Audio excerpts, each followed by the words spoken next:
This is my first car, a 1977 MGB. I don't know if you can see it, but I've got a huge smile on my face. I bought it with my dad when I was 15 years old in Nebraska. I helped him rebuild a house out there for an entire summer, and in his calculations, I had earned a car of a certain price, and I got to choose. I chose the Little Red Roadster. Sadly, I had to say goodbye to that car shortly after I said goodbye to my dad. It had been sitting in my mom's garage for probably 15 years, and I didn't have the time or the talent to restore it at anywhere near reasonable cost. I gave it away to a guy who wanted to resto mod a rough MGB. He said he needed something that he wouldn't feel guilty about gutting, and let me tell you, that's the only way this car was going to see a road again. That car's gone now, and I pray it's out there getting built back into someone else's dream. And that's just how it goes with cars. And life. Over the years, I've had other sports cars, including a couple of roadsters. But nothing really in the style of that quirky little British roadster. Until now. Maybe someday I'll tell a story about the build. But today, we're going to the track. Let's get ready. Although I consider myself a decent driver, thus far, all of my mods have been about handling, braking, and safety.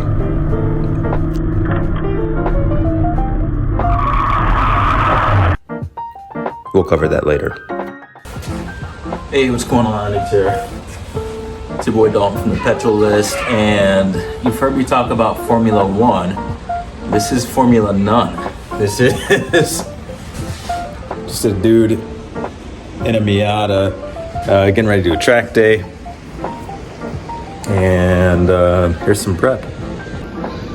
Got a low profile jack stands, crescent wrench, long sockets, brake caliper, little air compressor, battery powered, some Brando tools in there, gloves for the way out, helmet, track gloves, and the interior of the Miata. Filled up the tank today. I gotta make sure that I only have the essentials. That's almost gone. I just did an oil change, so I don't think I have to worry about that. Heat shield, I took that off when I was doing the motor mounts.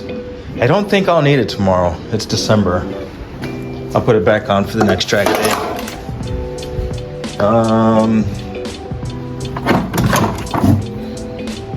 I will take this guy. I'm gonna put this by the tools. I will take this guy. But what else is in here? Spare brakes. I'll keep that. Rando crap.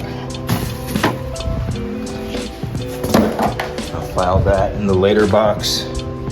Spare tire, I do like that. Battery's tied down. All brake lines.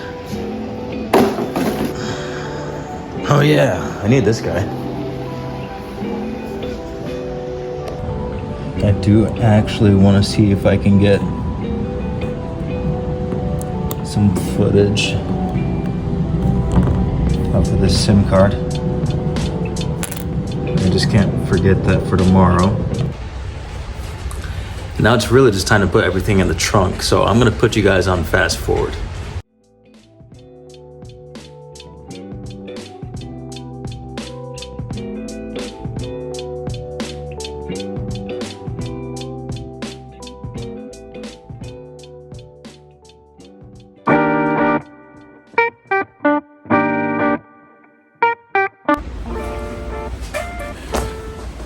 Spare belts, I don't think I need them, but always good to have. Hans device. Might sound cheesy for just a track day, but you want one.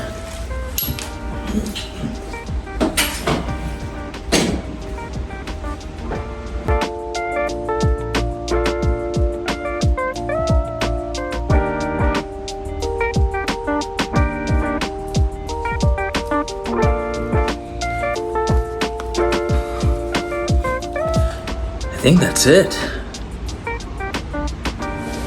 I've been doing some, fairly frequent track days. And I remember the first one, I was like walking around in circles around the car for what seemed like an hour. And now I kind of already have it built into my head. So I think that might be it. The only other thing really is clothing.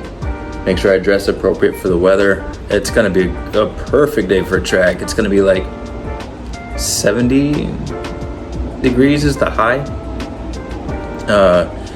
Clear skies, no precipitation. When I was checking the weather, like last week, it was supposed to rain. And I was almost gonna cancel because I'm not getting paid to do this, so why drive in the rain? And I did autocross a couple of times in the rain. I didn't like it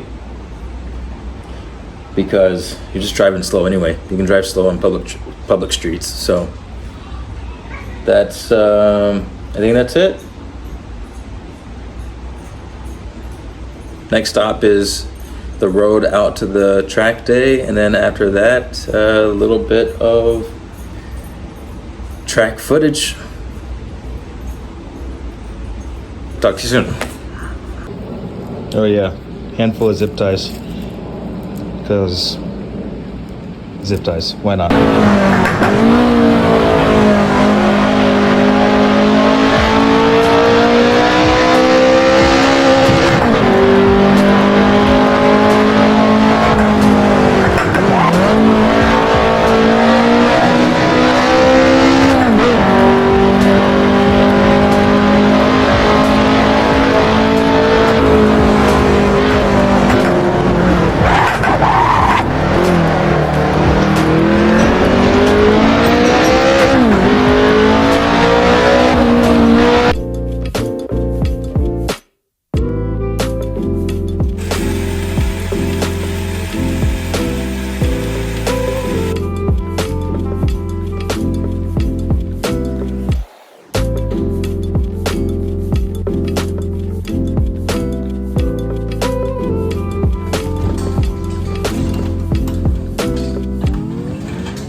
It never doesn't feel early, if that makes sense.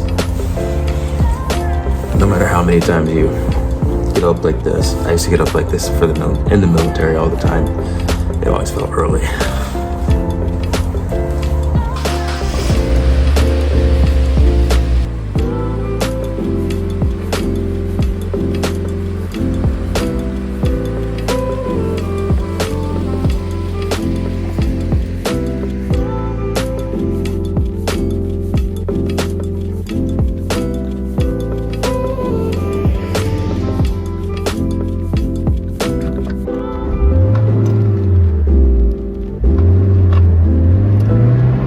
At the light, turn left on.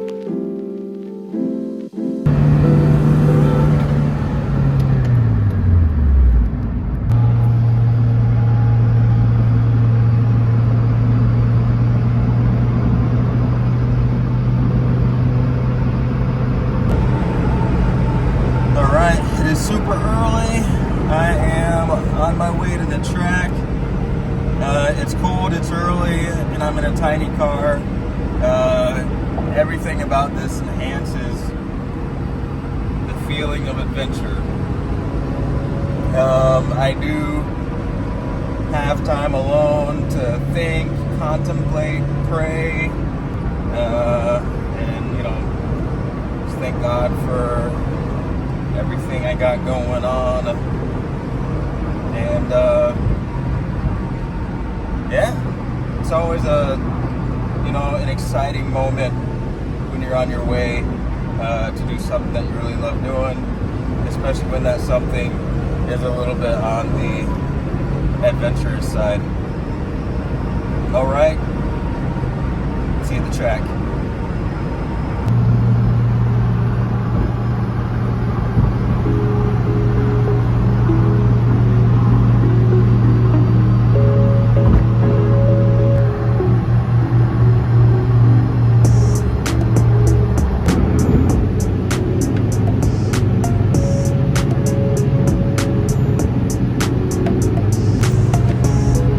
On the way out to the track, I was treated to clear highways, gorgeous grasslands, and a fiery sunrise. When you're strapped into a tiny, almost race car with no creature comforts, your awareness of the outside world is enhanced and greatly appreciated.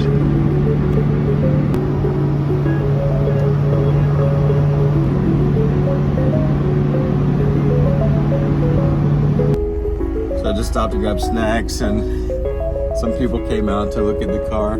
People are so friendly to people in Miatas, I think, because the car is just, I mean, I don't know, you kind of have to be a pleasant person to drive around in a tiny car like this. So it's pretty cool.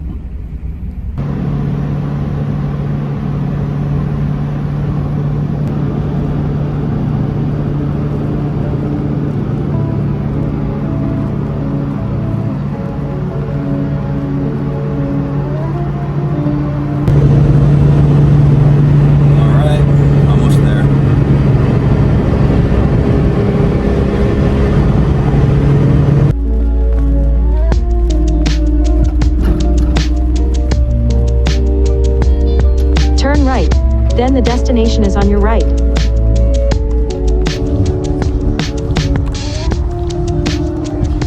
My car is so small.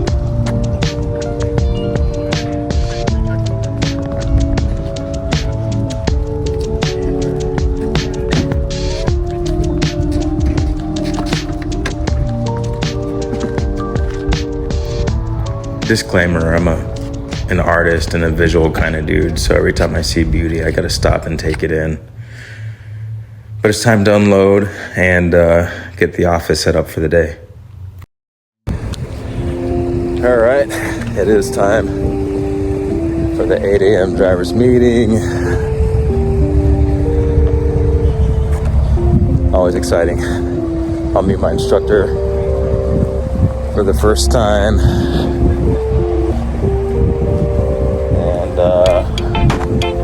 Away we shall go. Spec Miata.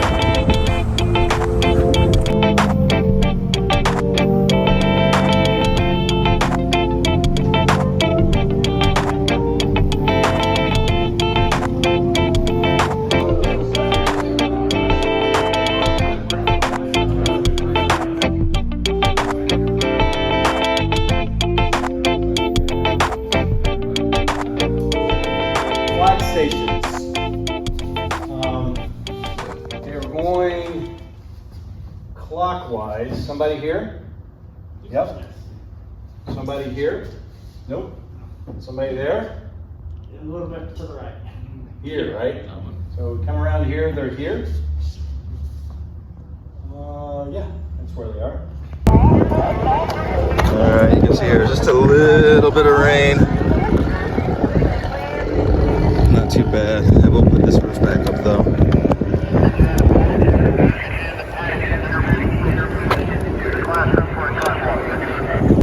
I got two really cool cars next to me. M3 competition? M4? Since they changed the nomenclature, I can never remember.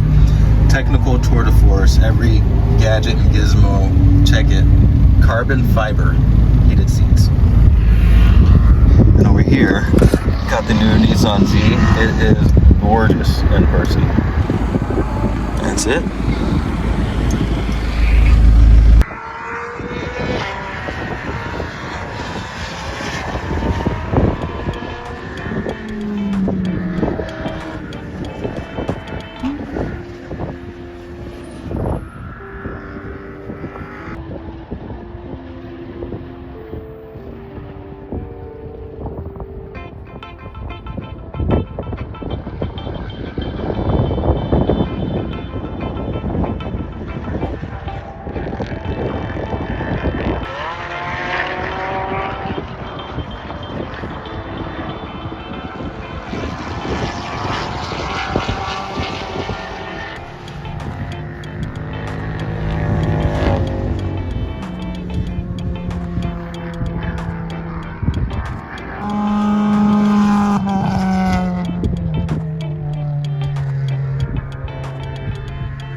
At this point, I had a couple of sessions in, and I was seeing the sights.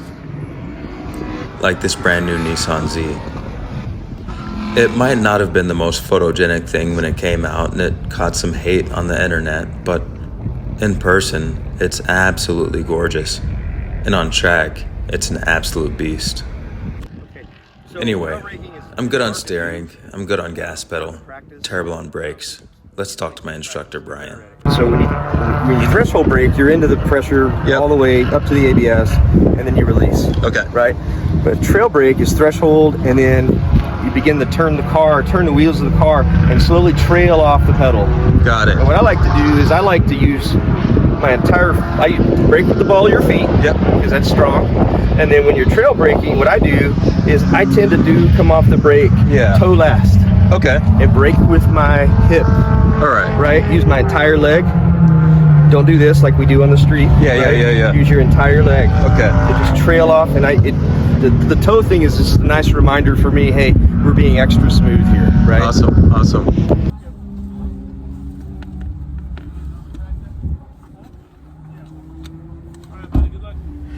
In my younger years, I didn't really pay that much attention to safety equipment.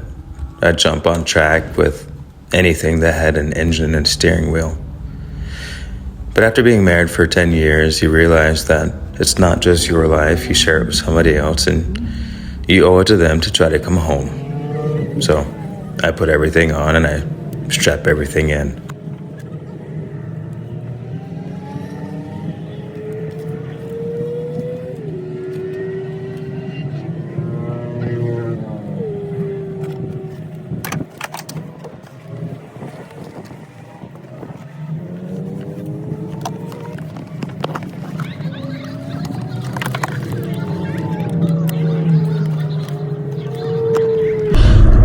I'm going to start with the next clip because I find it to be the most significant lap of my day.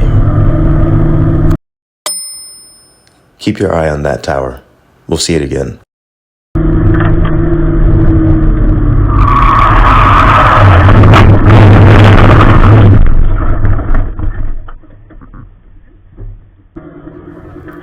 I brought too much speed into a tight turn. I hit the brake to try to get rid of some of it, and this car doesn't have ABS or traction control, and these were the coldest tires I'd ever driven on a track. So when I loaded the weight over the nose, the rear lost grip, and the car did exactly what I told it to do. Spin.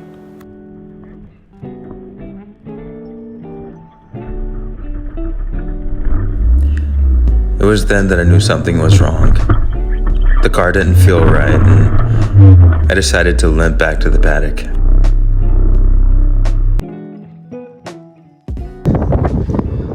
And I separated the tire, separated the bead, broke the bead, but we'll see if it can be repaired. If not, I will just limp home on a donut. Luckily, I brought a lot of my own tools, including a jack stand, impact gun, but ironically, I didn't bring my own 19mm long socket half-inch drive, so I had to borrow that from my instructor, Brian.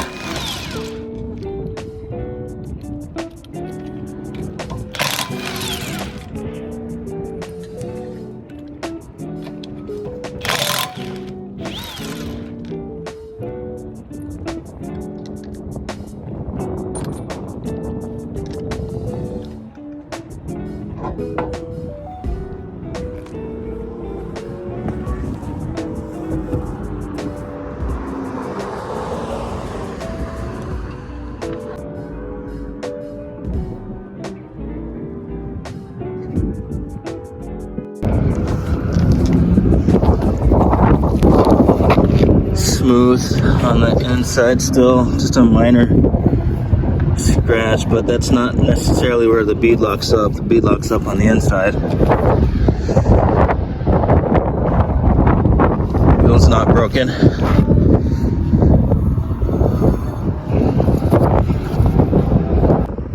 Yep, I think I just separated it. We'll see what happens.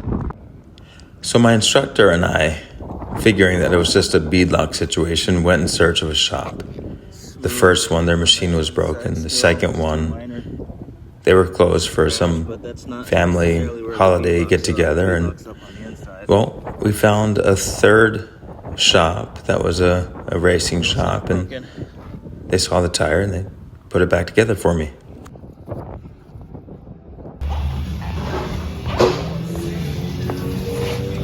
Looks like it's smooth enough to seal.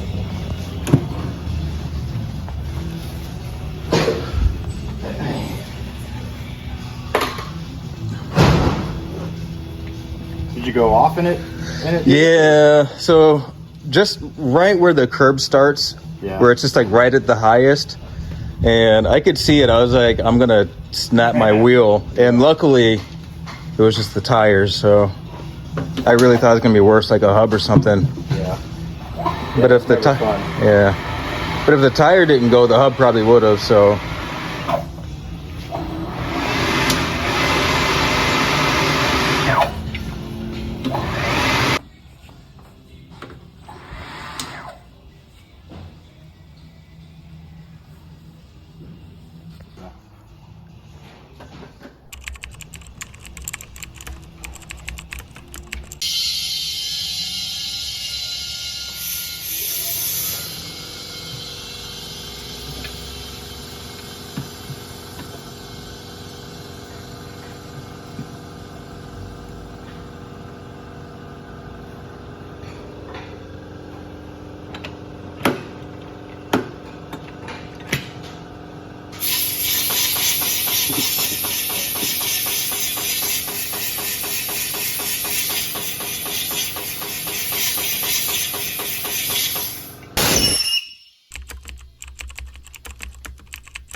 awesome.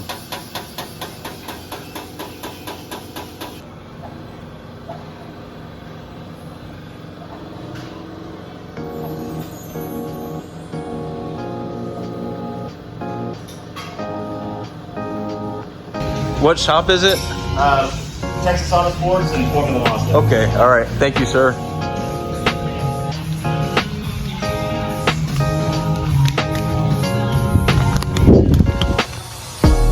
Okay.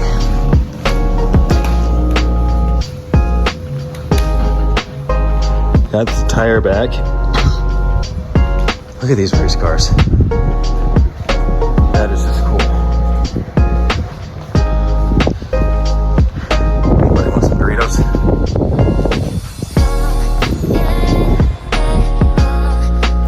So why do car people do this? Is it the community? Is it the thrill? Is it the machine? Is it for that one perfect lap? In a word,